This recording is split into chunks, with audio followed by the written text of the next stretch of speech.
This is ChangeMakers with Katie Gore, finding the right solutions for the affordable housing community.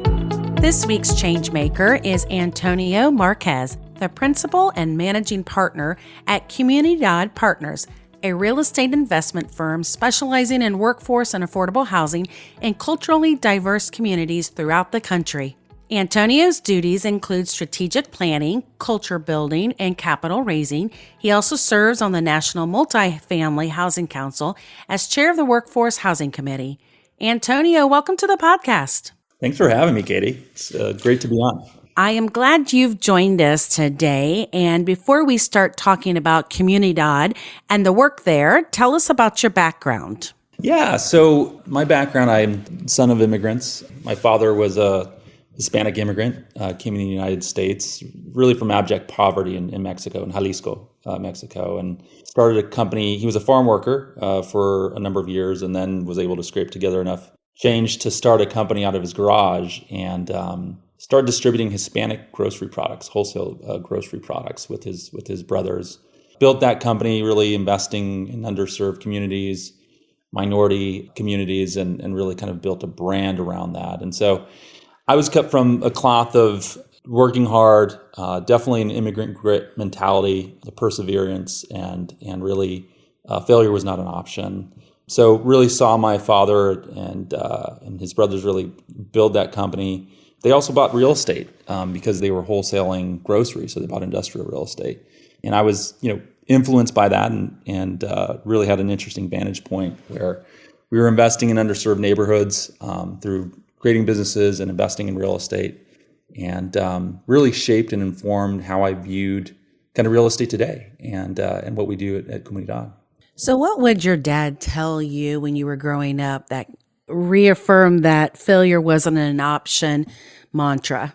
Just an appreciation for life, relationships. Don't take anything for granted. One of the best lessons that he told me is you can find really beauty in anything as long as you put your mind to it and really work at it. That's really what I carry on today. We are firmly entrenched in workforce and affordable housing. We've never had style drift or mission drift.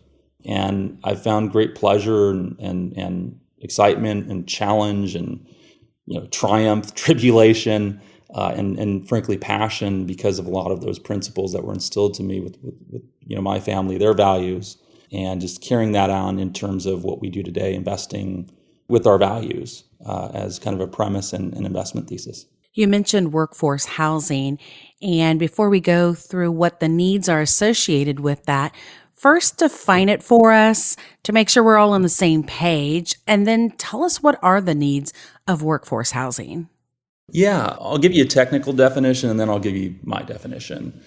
The technical definition, it's based on income, and it's anywhere from 60 to 120% of area median income.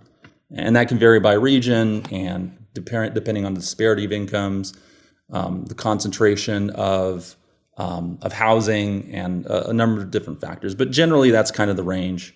My definition of workforce housing and affordable housing is really place-based, where a family really can provide, for their kids and the next generation, and really having an opportunity through housing, looking at housing as more than just shelter, but as a vehicle for change, a vehicle for opportunity, and really kind of activating housing to support those residents, and also having access to amenities like great schools.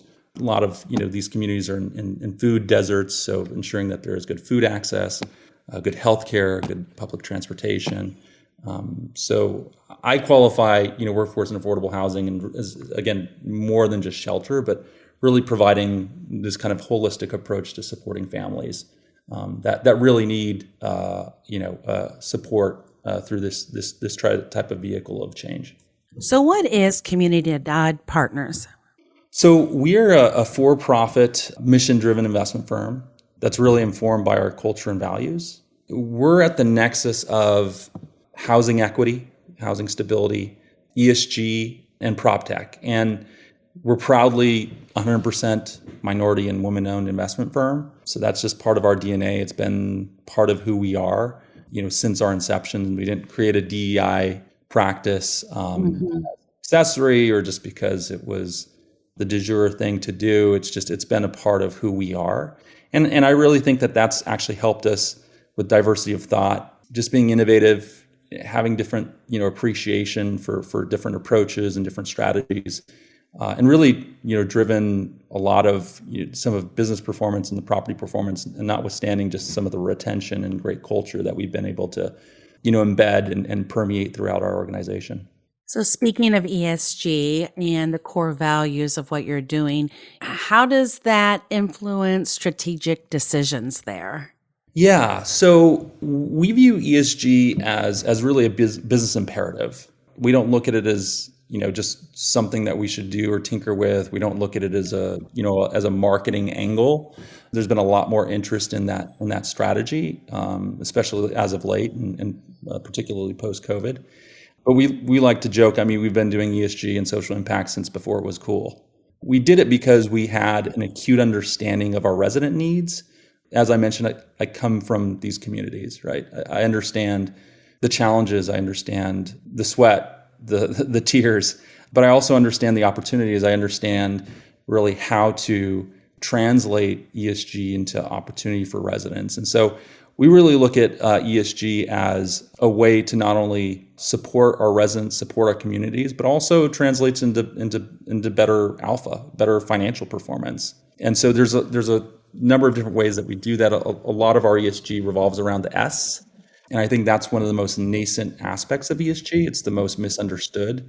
And it's core to what we do from a social impact perspective. And it really revolves around three pillars: education, health and wellness, and economic equity for residents. And we believe that if we're investing in our residents and viewing them as the real asset and allowing them to be more resilient and thriving in their lives and their economic job opportunities and their education, and making sure that they have great access to healthcare, that makes them more resilient, stable, and ultimately makes them a tenant that lives in our communities for a long period of time, a sticky tenant, as we say, because we reduce turnover and we can have occupancy rates that are much higher.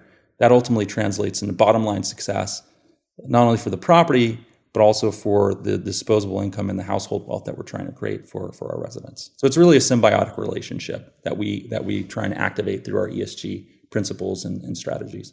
So, we're talking about ESG criteria: environmental, social, and governance. You said that you guys have been on the forefront really before it was hip or popular. Is that because of the composition of women and minority ownership of your partnership here? Or is that something that you guys strategically said, this is how we're being created and this is how we're going to run? How did that come about? Completely organically. It really came about because we understood our community.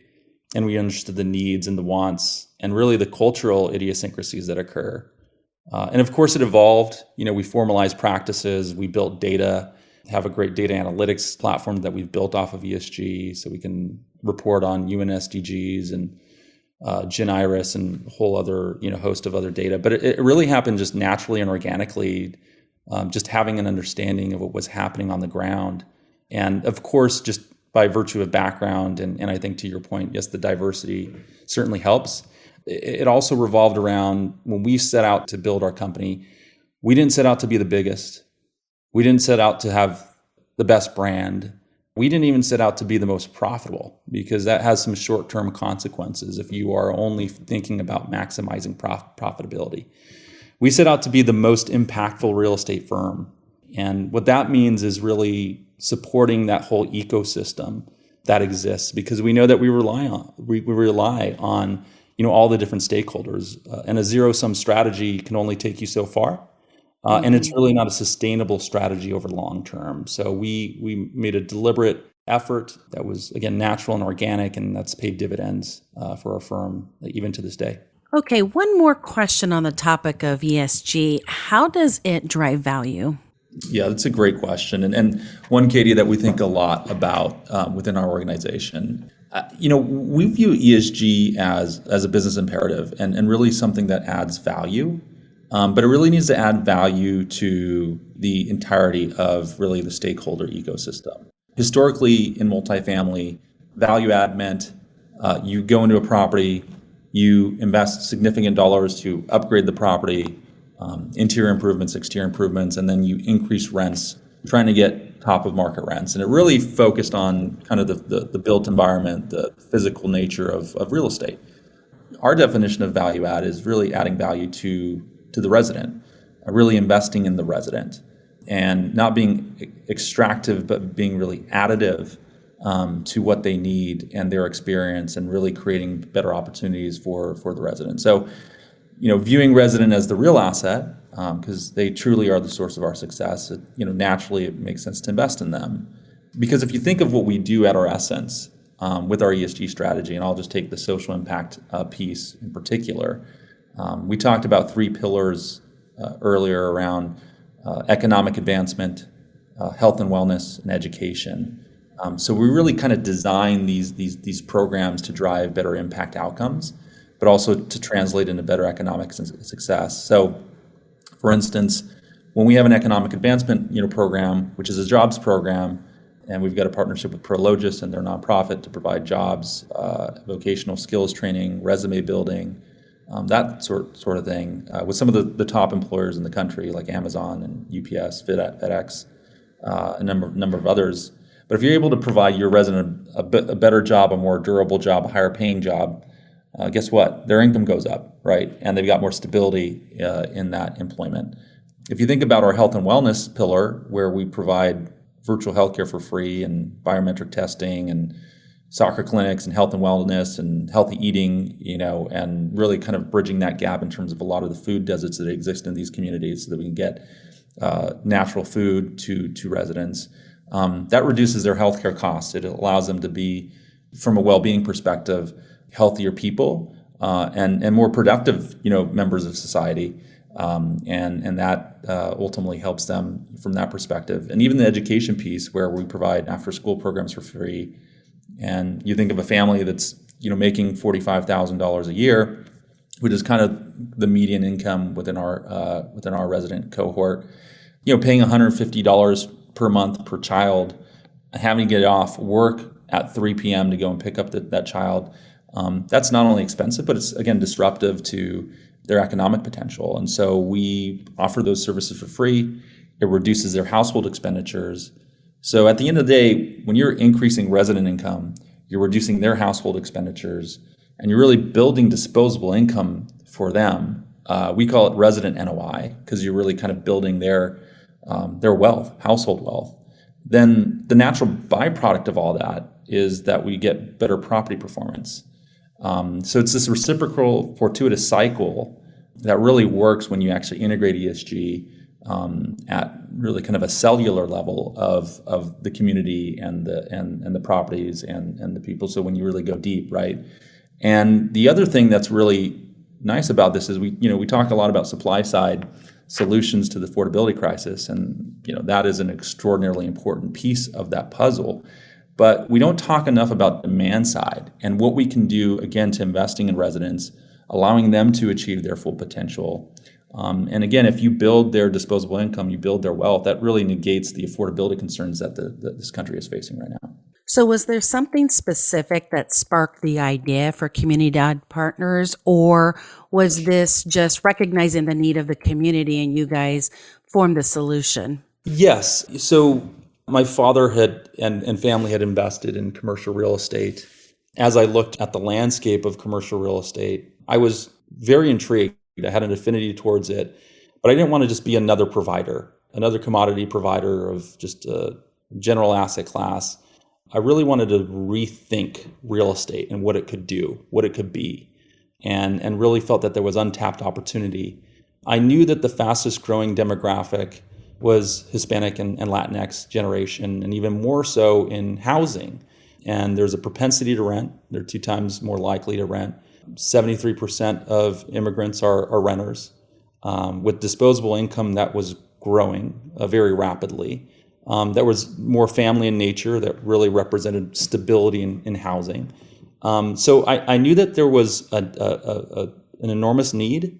At the same time, I knew that there was a void in the marketplace in terms of providers of housing that just, again, reimagined what housing could be and really looked at it as an experience as opposed to just a housing option, and really wanted to integrate a lot of different experiences and supportive aspects of this journey with residents, and we felt that could translate into value over the long term. I think we understood what was going on in the market. Mm-hmm. The spark was really, looking at what was happening in the landscape and knowing that we had an opportunity, and then we built it from there. You're a frequent speaker nationally on matters related to affordable housing and workforce housing, Hispanic and immigrant rentership trends. And you just mentioned one about being 2 times more likely to rent. I'm curious, what are the other affordable housing challenges? I mean, I could make an assumption about access and availability, but what else do you see as being some of the affordable housing challenges? So there's a number. You touched on probably the 2 biggest is just access. Supply of housing is I would say probably the biggest challenge that exists, particularly because we don't have an increase in workforce and affordable housing. We have a contraction due to functional obsolescence, eminent domain, and other A-class luxury developers taking up the land that could be provided for affordable and workforce housing. So that's one of the challenges. The other challenge is just ensuring that residents have a lot of the support and access to amenities, healthcare. For instance, we rolled out a virtual healthcare program in the midst of COVID. Many of our residents were underinsured or not insured at all, and we were able to provide a virtual healthcare program with our partnership through Veritas Impact Partners. And when you have that sort of relationship and dialogue with a resident, where we're providing things that are truly value add to them, then that makes them extremely grateful and loyal. And then I think some other challenges are housing choice vouchers. 1 out of 4 qualified households get a voucher. So there's a huge market for 3 out of the 4 renter households that qualify can't find housing. So that's another big one. Screening is another challenge that we found. So kind of modernizing screening. My father did not have a credit score, and that's not because there was any issues with documentation. It's just there was an aversion to credit. Some of that is cultural, coming from a country where the financial systems are vulnerable, they can't be trusted. And so, naturally and culturally, there's a bias or a predisposition to just have cash under the Bank of Serta mattress, right? But that also, the consequential effects to that is that those folks can't build credit. They don't have access to banks and bank accounts and access to credit, and then ultimately homeownership. And we know that the biggest builder of wealth in this country is homeownership. So there's just these artificial barriers to opportunity that we're really trying to break down. So those are just a few of some of the challenges that exist. There's many more, but that's probably a whole other session that we can spend a whole hour talking about. You're right about that. And speaking of time, let's take a break. But coming up in the second part of my conversation with ChangeMaker Antonio Marquez, Antonio shares why Comunidad Partners is focusing on the Sunbelt region. There's a couple of reasons for that. Really, we believe that those markets will outperform in population growth, job growth, household formation, even income growth. These are markets that are not only growing, but they have a high proportion of workforce residents that live in these communities. Thanks for listening to Changemakers with Katie Gore. To find out more about Katie, go to quadel.com. That's QUADEL.com. This has been a production of Forbes Books Radio.